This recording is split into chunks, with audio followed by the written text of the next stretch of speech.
Hello everyone, আমাদের পল্লী বিদ্যুতের লাইনে কাজ করার ক্ষেত্রে সেক্ষেত্রে লাইনটা চালু আছে কিনা সেটা দেখার জন্য আমাদের আসলে একটা ভোল্টেজ ডিটেক্টর আছে। সেই ডিটেক্টরটা যদি আমাদের লাইনম্যানদের সাথে থাকে তাহলে দুর্ঘটনার হাত থেকে অনেকটা রক্ষা পাওয়া যায়। যেন যে আমার কাছে একটি ভোল্টেজ ডিটেক্টর আছে। এই ভোল্টেজ ডিটেক্টরটা আমাদের খুবই কাজে দেয়, অনেকটা উপকারে আসে এই ভোল্টেজ ডিটেক্টর। দেখেন এই যে আমি এসটির কাছাকাছি ছাদের উপরে চলে আসছি, এই জায়গায় বিদ্যুৎ আছে কিনা সেটা আমি দেখতে পারতেছি। এই দেখেন অনেক প্রায় চলে 8 ফিট উপরে থেকে আমার ভোল্টেজ ডিটেক্টর বলে দিচ্ছে যে আমার এসটি লাইন চালু আছে।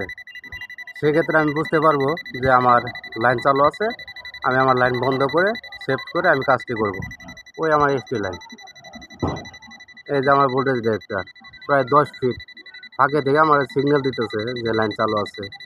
তাহলে আমরা যেসব লাইনম্যান ভাইয়ারা আছি সবাই এই ভোল্টেজ ডিটেক্টরটা ব্যবহার করব। কারণ হচ্ছে আগে নিজের জীবন যদি না থাকে তাহলে পল্লী বিদ্যুৎ সিস্টেম থাকবে না। সেফটি ফার্স্ট, এর কারণে আমরা আমার জীবনকে বাঁচানোর জন্য এই ভোল্টেজ ডিটেক্টরটি আমরা ব্যবহার করব। ধন্যবাদ সকলকে।